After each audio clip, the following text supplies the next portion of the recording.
오늘 우리에게 주신 하나님 말씀은 창세기 8장 13절부터 22절까지 말씀입니다. 저와 여러분이 한 절씩 교대로 읽어보도록 하겠습니다. 601년 첫째 달 곧 그 달 초하룻날에 땅 위에서 물이 거친지라 노아가 방주 뚜껑을 제치고 본즉 지면에서 물이 거쳤더니 둘째 달 21의 날에 땅이 말랐더라. 하나님이 노아에게 말씀하여 이르시되 너는 내 아내와 네 아들들과 네 며느리들과 함께 방주에서 나오고 너와 함께한 모든 혈육 있는 생물 곧 새와 가축과 땅에 기는 모든 것을 다 이끌어내라. 이것들이 땅에서 생육하고 땅에서 번성하리라 하시매 노아가 그 아들들과 그의 아내와 그 며느리들과 함께 나왔고 땅 위의 모든 동물 곧 모든 짐승과 모든 기는 것과 모든 새도 그 종류대로 방주에서 나왔더라. 노아가 여호와께 제단을 쌓고 모든 정결한 짐승과 모든 정결한 새 중에서 제물을 취하여 번제로 제단에 드렸더니 여호와께서 그 향기를 받으시고 그 중심에 이르시되 내가 다시는 사람으로 말미암아 땅을 저주하지 아니하리니 이는 사람의 마음이 계획하는 바가 어려서부터 악함이라. 내가 전에 행한 것 같이 모든 생물을 다시 멸하지 아니하리니 땅이 있을 동안에는 심음과 거둠과 추위와 더위와 여름과 겨울과 낮과 밤이 쉬지 아니하리라. 아멘. 어제에 이어서 우리는 계속해서 노아 홍수 후반기 스토리를 살펴보고 있습니다. 13절 보니까 601년 정월 1일에 땅에 물이 빠졌습니다. 노아는 그때 방주 뚜껑을 열고 바깥을 상황을 살펴보았지만 놀랍게도 방주 밖으로는 나오지 않았습니다. 또 기다렸습니다. 비가 그치고 물이 빠지기 시작했는데도 노아는 하나님의 말씀이 있을 때까지 방주 밖으로 나오지 않았습니다. 얼마나 나오고 싶었겠습니까? 그러나 하나님의 말씀이 있을 때까지 움직이지 않았습니다. 이것이 믿음입니다. 정말 하고 싶지만 말씀이 있기 전까지 하지 않는 것이 믿음입니다. 하나님이 말씀하시면 지체 없이 움직이지만 말씀이 없으면 아무리 내가 급하고 세상이 흔들어대도 움직이지 않는 것이 또한 믿음인 것입니다. 하나님께서도 방주가 어둡고 답답한 것인 것을 다 아셨습니다. 그렇지만 하나님은 방주 안에서 첫째 노아 가족을 준비시키고 계셨고 둘째 바깥 세상을 준비시키고 계셨습니다.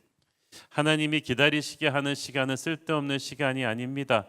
첫째 우리를 준비시키고 계시고 둘째 우리가 갈 약속의 땅을 하나님이 준비시키고 계신 줄 믿습니다. 노아의 방주는 교회와도 같다고 했습니다. 이 방주 안을 한번 생각해 보십시오. 아무리 큰 방주라고 해도 칸칸마다 동물들이 가득가득 들어찬 상태에서 얼마나 좁고 얼마나 냄새나고 얼마나 불편했겠습니까? 그런 상황에서 1년이 넘게 같이 있었으니까 그 형편이 얼마나 열악했었는지 능히 짐작이 가고도 남습니다. 온몸이 뾰족한 가시로 박혀있는 고슴도치나 냄새가 심한 스컹크, 시끄러운 쇳소리를 내면서도 이렇게 팍 날개를 펴면서 폼만 잡는 공작, 덩치가 너무 커서 조금만 몸을 뒤척여도 막 지진이 날 것 같은 코끼리, 구박을 받았겠죠. 딱따구리나 두더지 같은 경우는 아마 방주 파괴 위험이 있으니까 부리를 꽁꽁 묶어놨을지도 모르겠어요. 하나님의 교회도 보면은 꼭 동물의 왕국 같이 아직도 불완전한 인간들이 많습니다. 고슴도치처럼 남을 찌르는 사람들, 공작처럼 시끄러운 소리를 내면서 폼을 잡는 사람들, 스컹크처럼 냄새나는 사람들, 그런 죄인들 투성이입니다. 예수님의 은혜로 구원받았다 뿐이지 아직도 옛사람이 살아있는 존재들이 득식을 한 것이 교회인 거예요. 그래서 교회에 와서 은혜도 받지만 우리가 서로 상처도 받습니다. 하나님은 은혜를 주시는데 사람은 상처를 줘요. 근데 남 상처 주는 거에 대해서는 예민하면서 자기 상처 주는 거에 대해서는 둔감하기도 하죠. 그러나 방주가 아무리 냄새나고 힘들다고 방주 밖으로 뛰쳐나가면 죽음입니다. 비행기를 타고 가는데 애들이 떠드니까 밖에 나가 놀아 그럴 수 없잖아요. 하나님의 교회도 인간의 냄새와 뾰족한 가시로 더럽고 좁아도요 교회 밖에 어떻게 구원이 있겠습니까? 우리는 그 방주 안에서 어떻게든 함께 지내는 법을 배워야 합니다. 내가 남에게 상처받는 것만큼 나도 남을 무의식적으로 상처 주고 있다는 사실을 알고 겸손해야 됩니다. 나도 은혜로 들어왔고 저 사람도 은혜로 들어왔기 때문에 혹시 저런 사람은 좀 교회에서 나갔으면 좋겠다라고 하지 말아야 돼요. 왜냐하면 다른 사람들도 나를 보고 똑같은 생각을 하고 있을 수 있거든요. 그래도 은혜로 방주 안에 넣어주신 까닭에, 교회 안으로 들어오게 해주신 까닭에 우리가 바깥 세상의 더러운 죄의 홍수에 빠져 죽지 않았음을 우리는 감사하고 살아야 할 것입니다. 아무리 방주 안이 불편해도 밖에 죽음의 세상에 나가는 것보다는 낫죠. 문제가 많아 보여도 그래도 교회가 이 타락한 세상을 정화시키고 이 삐뚤어진 역사를 바로잡을 수 있는 복음의 전달체의 힘을 우리는 믿어야만 합니다. 예수께서 그래도 교회의 머리가 되시고 이끌어가는 곳이기 때문에 이 교회는 참 운영되는 걸 보면 인간의 상식과 판단으로는 안 되는 어떤 신비한 어떤 힘이 있어요. 저 사람 없으면 안 될 것 같은데 또 그 사람이 없어도 뭐가 돼요. 그리고 교회 다니는 사람들의 불완전한 모습을 보고 절대로 교회를 함부로 판단해서는 안 돼요. 왜냐하면 교회 머리이신 예수님이 완전하시기 때문이죠. 놀라운 것은 방주 안에 있는 1년 넘는 시간 동안 사람이나 동물 하나도 아프거나 죽는 일이 없었다는 거예요. 굉장히 힘들고 불편한 환경이었지만 안전한 환경이었다. 하나님이 지키시는 환경이었다는 것을 알 수가 있죠. 하나님이 함께 하시기 때문에 사는 거예요. 광야는 힘들지만 죽는 곳은 아닙니다. 방주는 완벽했다고 누차에 걸쳐 말씀드렸습니다. 오늘날의 선박 조선 전문가들도 그 오래전 옛날에 지어진 방주가 얼마나 과학적으로 탁월한 배였는가를 혀를 내두르고 있습니다. 물이 스며들어도 내구성이 뛰어난 잣나무로 만들어졌고 안팎으로 역청이 칠해져서 물이 스며들지 않았어요. 최장 50cm를 초과하지 않는 크기의 창들이 방주 전체를 돌아가며 내어 있었고 그래서 통풍과 채광장치 역할을 완벽하게 해냈습니다. 이 수중에서 이 가상 실험 결과 상자 모양으로 만들어진 이 방주는 물속에서 거의 뒤집히는 일이 없을 정도로 그 안정성이 뛰어나다고 합니다. 게다가 뚜껑이 완벽히 덮인 준잠수함 같은 세팅이어서 몇 달씩 쏟아진 폭우에도 침수되지 않았습니다.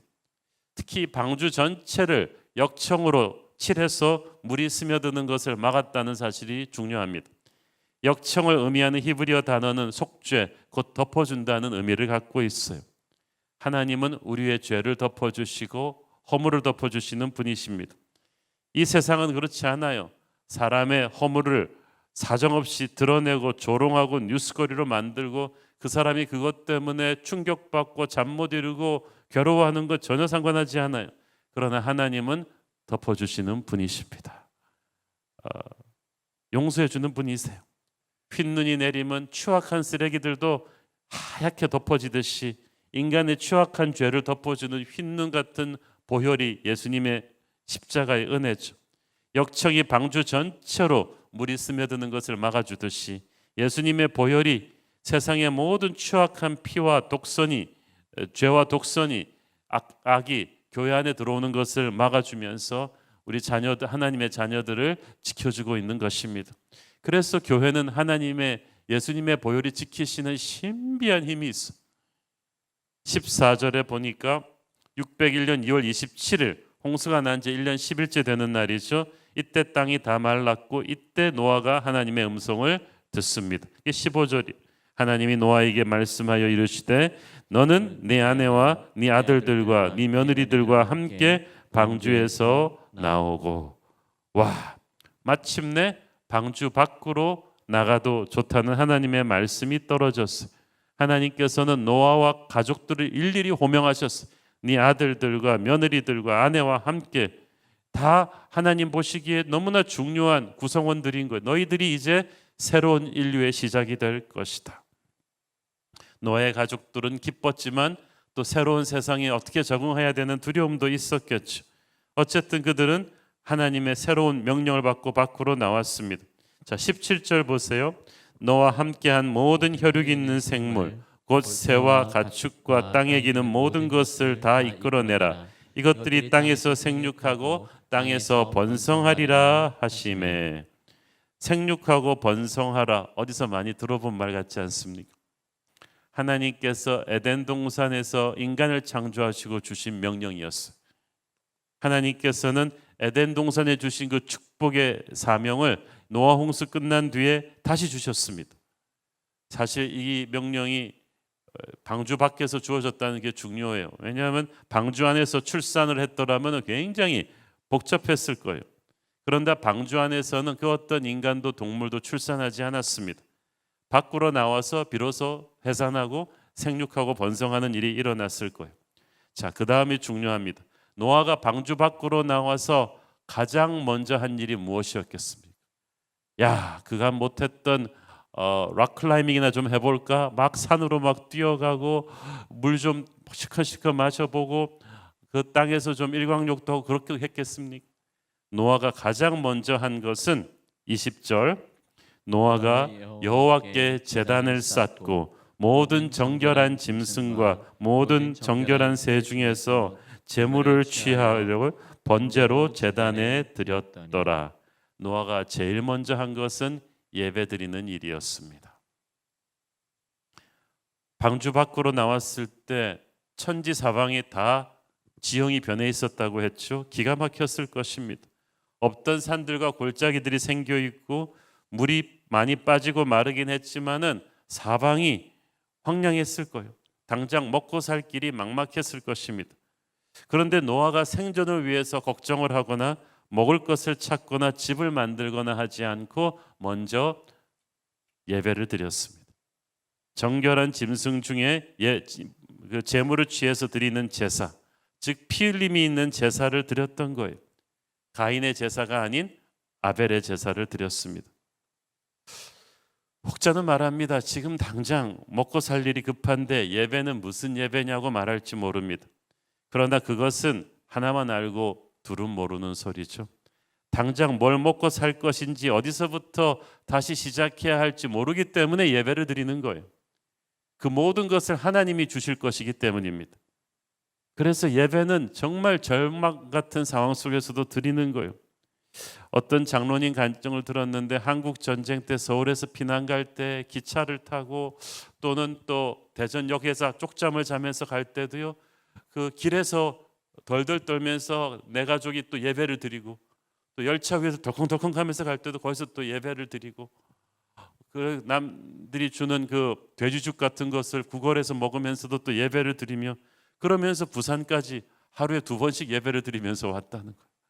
와, 대단하지 않습니까? 그 목숨이 오고 가는 피난통에서 그 장로님은 이제 부산에서 다시 장사를 해서 큰 기업으로 나중에 성공을 하셨지만 그 무서운 한국 전쟁의 공포 속에서 피난길에 드렸던 그 예배를 잊지 못한다고 합니다. 여러분 어떤 상황 속에서도 예배하십시오. 내 마음을 다한 예배를 드리면 하나님이 그 자리에 임하십니다. 복받는 비결은 하나님을 우리가 서 있는 곳에 모시는 것인데 그게 예배예요. 예배는 우리의 가진 최고의 것을 주님께 드리며 감사와 찬양으로 하나님을 기억하는 것입니다. 하나님께서는 그 예배를 받으시기 위해서 우리가 아골골짝 빈들에 있다 할지라도 그곳에 오시는 거예요. 최고의 복은 하나님이 오시는 것입니다. 하나님이 오시면 일단 마귀가 떠나거든요. 하나님과 마귀는 공존할 수가 없습니다. 여러분의 삶에서 여러분을 괴롭히는 마귀를 쫓고 싶다면 예배를 하며 하나님을 초대하십시오. 마귀가 있으라 그래도 있을 수 없습니다. 마귀가 떠날 때 마귀가 불어넣은 더러움이 떠나고 질병이 떠나고 슬픔과 근심이 떠나고 음란과 폭력과 욕심과 분쟁이 다 같이 떠납니다. 그리고 그 자리에 하나님이 오실 때 임하는 평화와 기쁨과 사랑이 가득 채우게 될 것입니다. 그렇게 영적으로 은혜가 회복이 되면은 하나님께서 다른 부수적인 것들은 시간이 가면서 자연스럽게 채워주세요. 먼저 그 나라와 그 의를 구하면 다른 모든 것을 하나님께서 더하실 것입니다. 노아는 이 비밀을 알고 있었어요. 예배를 드리면 하나님이 우리 가운데 임하시고 기름 부어 주시고 복을 주신다는 것을 알고 있었어요. 그 미국의 조상 청교도들이 그 메이플라워호를 타고 처음 그 플리무스 해안가에 도착했을 때 11월 달이었어요.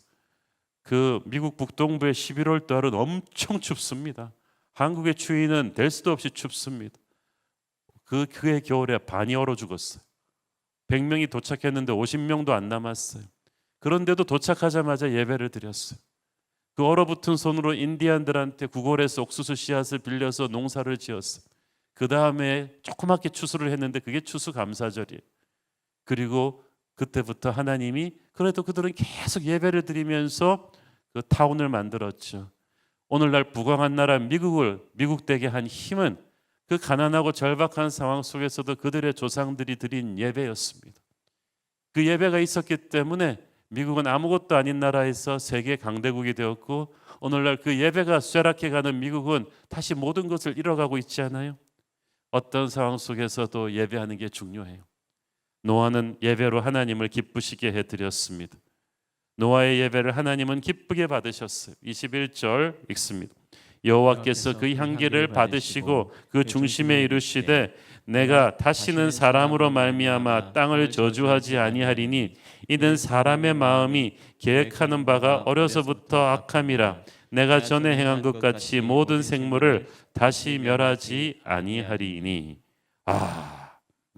하나님께서 예배드리는 자를 기뻐하세요. 하나님은 예배자를 찾으시지 목사, 장로, 집사를 찾으시는 게 아니에요. 마음과 정성을 다해 예배드리는 자에게 하나님의 마음을 열어주시고 거기서부터 은혜를 베풀어 주십니다. 하나님께서 노아의 예배를 기쁘게 받으셨어요. 하나님께 제대로 예배하면 하나님이 그 예배를 즉시 받으시고 하나님이 예배를 받으시는 그 순간부터 복이 내려옵니다. 그러니까 아무 예배나 대충 드리면 안 돼요. 예배에는 제물이 있어야 돼요. 나의 가장 소중한 것을 기쁘게 드리는 제물이 있어야 돼요. 왜냐하면 제물이 없으면 하나님이 받으시지를 않아요. 예배는 우리가 드림으로써 완성되는 게 아니라 하나님이 받으셔서 완성되거든요.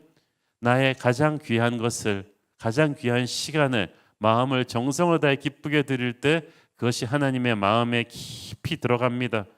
바쁘다는 핑계 대지 말고 산책하면서, 차 안에서, 교회에서, 사업 시작하면서, 사업 끝내면서, 이민 가면서, 유학 가면서, 애들 결혼시키면서 모든 인생의 크고 작은 순간에 예배하시기를 바랍니다.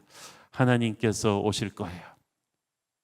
21절 중반을 보면 하나님께서는 노아의 예배를 받으시고 중대한 결심을 하십니다. 내가 다시는 사람으로 말미암아 땅을 저주하지 아니하리니. 이것이 예배의 능력이에요.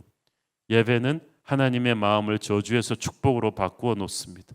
한 예배자의 예배가 이렇게 위대했어요. 하나님께서는 노아 방주에서 걸어 나오는 노아 8 식구 보고 몰골이 말이 아니구나, 불쌍하구나 라고 마음 바꾸신 게 아니에요. 하나님은 예배를 받고 마음을 바꾸세요.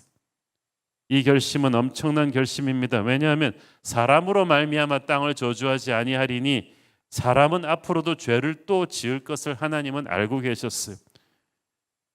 노아 홍수의 심판도 인간 속에 있는 죄의 본성을 없애지는 못했다는 것을 우리가 앞으로 펼쳐질 역사를 통해서 알게 되죠. 그러나 사람들이 살면서 또 죄를 지으면 대홍수로 심판해야 되는데 이제는 그러시지 않겠다는 거예요.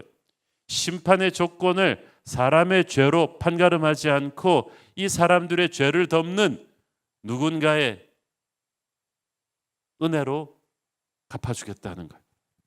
죄 문제를 누가 어떻게 해결하나? 하나님께서는 이때 벌써 먼 훗날 자신의 아들 예수님의 십자가 보혈로 인간의 죄 문제를 해결하겠다는 계획을 갖고 계셨어요. 그렇게 해야 하나님의 거룩과 하나님의 사랑이 동시에 해결이 돼요. 노아가 드리는 제물의 희생과는 비교할 수가 없는 큰 제물, 독생자 예수님의 생명을 주시겠다는 것입니다. 우리가 최고의 예배를 드린다 한들 어찌 하나님의 그런 사랑에 비교하겠습니까? 바다를 먹물로 삼고 하늘을 두루마리 삼아도 그 크신 사랑을 다 표현 못할 것입니다. 그러나 하나님은 노아의 예배를 받으시고 십자가 보혈에 근거한 사랑의 약속을 주셨습니다. 다시는 물 심판은 없다. 비 많이 올 때마다 덜덜 떨지 마라. 하나님께서 다시는 물로 이 세상을 심판하지 않는다는 은혜의 약속이 있었습니다. 이 정도로 우리의 예배는 파워풀한 것입니다. 사랑하는 여러분, 정말 힘들고 어려운 시대입니다. 코로나 시국이 되니까 비대면 예배가 되면서 정말 예배의 귀중함이 흔들리는 그런 때가 되었어요. 집에서 온라인으로 드리다가도 그 예배를 드리는 자세가 교회 와서 드리는 것처럼 그렇게 바로 잡히지를 않았던 분들, 그러나 예배하십시오. 어떤 상황 속에서도 예배하십시오. 하나님께서 노아의 예배를 받으셨듯이 여러분의 예배를 받으시고 축복과 회복과 기적을 주실 줄 믿습니다. 기도하겠습니다. 하나님 은혜를 감사합니다. 방주에서 나온 노아 가족이 처음으로 한 일이 예배였다는 것을, 그 예배를 하나님이 너무나 기쁘게 받으셨다는 것을 배웠습니다. 우리가 어떤 상황 속에서도 예배하는 예배자들 되게 하여 주옵소서. 예수님 이름으로 기도했습니다. 아멘.